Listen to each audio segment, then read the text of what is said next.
이렇게 새벽 시간 주님 앞에 나오신 여러분들을 환영하고 축복합니다.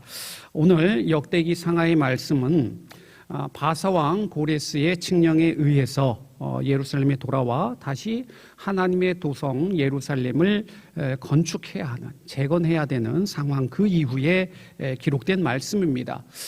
예루살렘으로 돌아오긴 했지만 문제는 자력이 아니라 패권 국가인 페르시아 제국의 막강한 영향력에 의해서 좌우될 수밖에 없는 형편이었고, 또 자기들의 힘으로 세울 수 없는 상황이었기 때문에 이방 열국들의 영향력, 숱한 방해가 존재하는 그런 시기였습니다.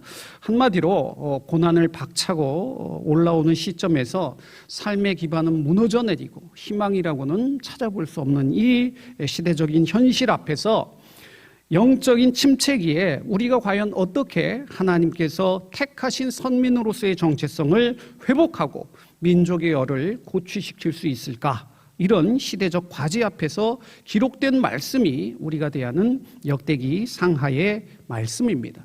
그래서 좋지 않은 내용들 과감하게 삭제해버리는데요. 특별히 북이스라엘 왕들, 그 불순종의 역사들은 역대기 상하에서 아예 제외시켜버립니다.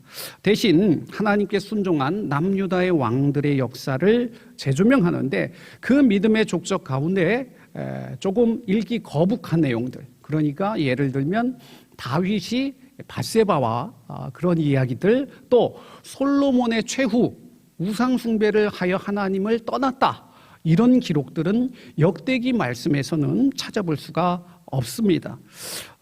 그 중에서 남유다의 가장 위대한 왕을 여러분들에게 한번 꼽아보시라 이렇게 말씀하시면, 그래도 뭐니 해도 다윗 왕이라든지 솔로몬 왕을 빼고는 우리가 이스라엘 성군을 논할 수가 없습니다. 또 한 분을 꼽으라 그러면 여러분 누구를 말씀하시겠어요? 어제 말씀 제목이요, 전무후무한 왕이었습니다. 그래서 이미 스포를 당하고 오셨겠지만 이런 사전 지식이 없다면 우리는 여호사밧 왕이라든지 히스기야 왕을 먼저 떠올리기가 쉽습니다. 그런데 이 셋보다는 지명도에서 떨어질지 모르지만 하나님 보시기에 흠이 없는 유일한 전무후무한 왕이 누구라고요? 요시야 왕입니다. 제가 이 새벽 시간에 왜 구구절절 이 말씀을 드리느냐, 이 요시야 왕이야말로 우리가 본받아야 할 그런 왕이기 때문입니다. 처음 시작은 그야말로 겸손하고 순수합니다. 하나님을 두려워하고 백성을 사랑합니다. 성군으로 칭송을 받습니다. 그러나 하나같이 제가 미리 언급한 이 위대한 성군들조차도 그 끝이 어떻게 되는 거예요? 교만해지는 겁니다. 하나님의 자리를 탐하고 자기의 위세를 과시하고 결국 하나님의 뜻을 저버리고 맙니다. 사울 왕도 그렇고 다윗 왕도, 솔로몬 왕도, 여호사밧, 히스기야 왕도 똑같은 전철을 밟았습니다. 그런데 유일하게 그 단점이 기록되지 않은 왕이 있으니 그가 누구라고요? 요시야 왕입니다. 어제 목사님을 통해 이미 말씀을 나눴지만 요시야 왕은 어린 나이 8살에 제위에 올라서 31년간을 통치하게 됩니다. 2절 말씀 보시면 여호와 보시기에 정직하게 행하여 그의 조상 다윗의 길로 걸으며 좌우로 치우치지 아니하였다, 이렇게 말씀합니다. 먼저 요시야 왕은 바알의 제단을 헐고 아세라상과 여러 우상을 그렇게 가루를 만들어 뿌려버립니다. 또한 예루살렘뿐만이 아니라 남유다만이 아니라 북이스라엘을 포함한 이스라엘 전역의 종교 개혁을 단행합니다. 그리고 예루살렘 성전을 정결하게 하고 보수하는 일에 매진합니다. 그래서 그 성전 헌금함에서 뭘 발견했다는 겁니까? 율법책을 발견했다. 이것이 어제 우리가 나눈 말씀입니다. 여러분, 이 율법책은요 7년마다 돌아오는 면제년 초막절에 백성들 앞에서 늘 낭독해야 되는 말씀이었습니다. 그런데 이 말씀이 어느 때인지 모르지만 헌금함에 묻혀서 지금까지 그렇게 아무도 모르게 보관되어 왔다는 것 아니겠습니까? 무슨 영문에서인지 몰라도 이 하나님의 말씀이 잠들어 있었다라는 이 안타까운 현실을 보게 됩니다. 왕의 명령을 받아 성전을 수리하던 대제사장 hil기야가 이 율법책을 발견하고 서기관 사반을 통해 요시야 왕에게 전해집니다. 서기관 사반과 요시야 왕 앞에서 이 율법책을 읽자 19절 말씀 보세요. 요시야 왕이 어떻게 했다고요? 자기 옷을 찢으며 통회하였다 말씀합니다. 그리고는 이 말씀에 대하여 여호와께 나아가 물으라 이렇게 명합니다. 그래서 여선이자 훌다가 하나님의 음성을 대언하는 내용이 22절 이하의 말씀입니다. 그 중에서 24절과 25절을 보시면 요약하면 이렇습니다. 이 백성이 나를 버리고 다른 신을 섬겼으므로 내가 저주를 내리겠다.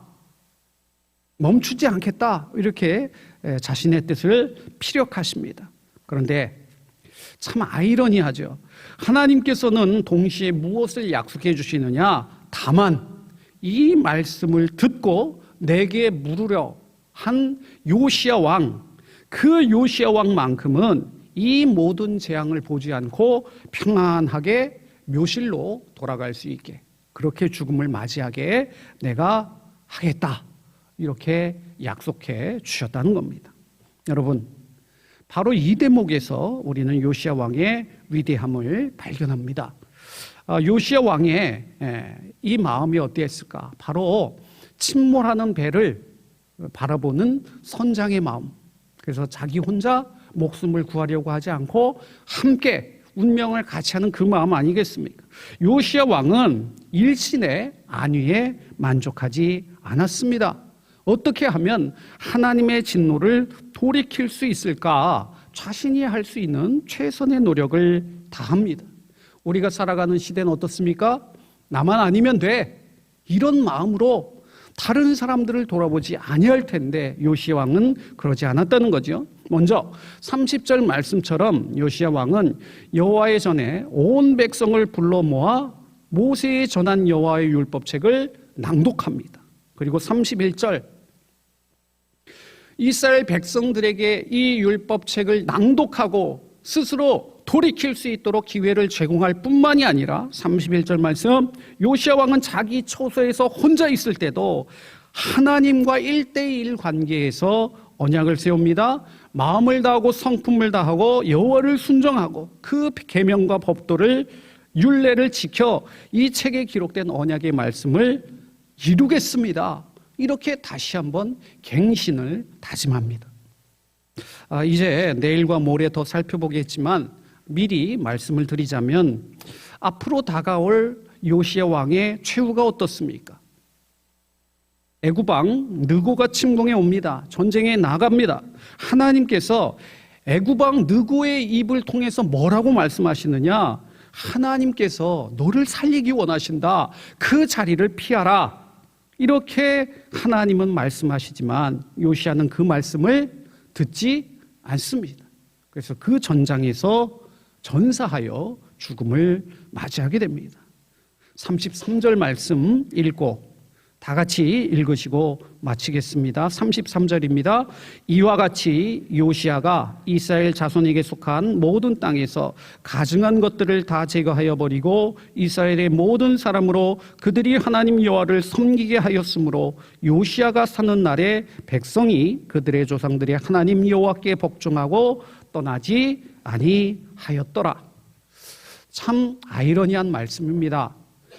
요시야가 사는 날 동안 요시야가 죽으면 어떻게 된다는 겁니까?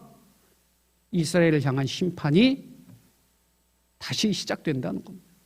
어찌됐든 요시야는 하나님, 나 혼자 구원받는 것 나 절대 원하지 않습니다. 결연히 하나님의 뜻을 거부하고 어떻게 해서든 이 백성을 구원할 수 있을까? 어떻게 하면 하나님의 진노를 돌이킬 수 있을까? 온몸을 다해 막아보려고 노력했던 왕, 그러다가 결국 죽음을 맞이한 왕이 요시야 왕입니다. 이보다 하나님께서 더 사랑할 그럴 왕이 어디에 있겠습니까? 오늘 저와 여러분 역시 이런 마음을 본받아서 하나님께서 찾으시는 그 한 사람 되어서 이 땅을 하나님께로 온전히 돌리며 우리 스스로를 개혁해 나가시는 저와 여러분 다 되시기를 우리 주님께서 원하십니다.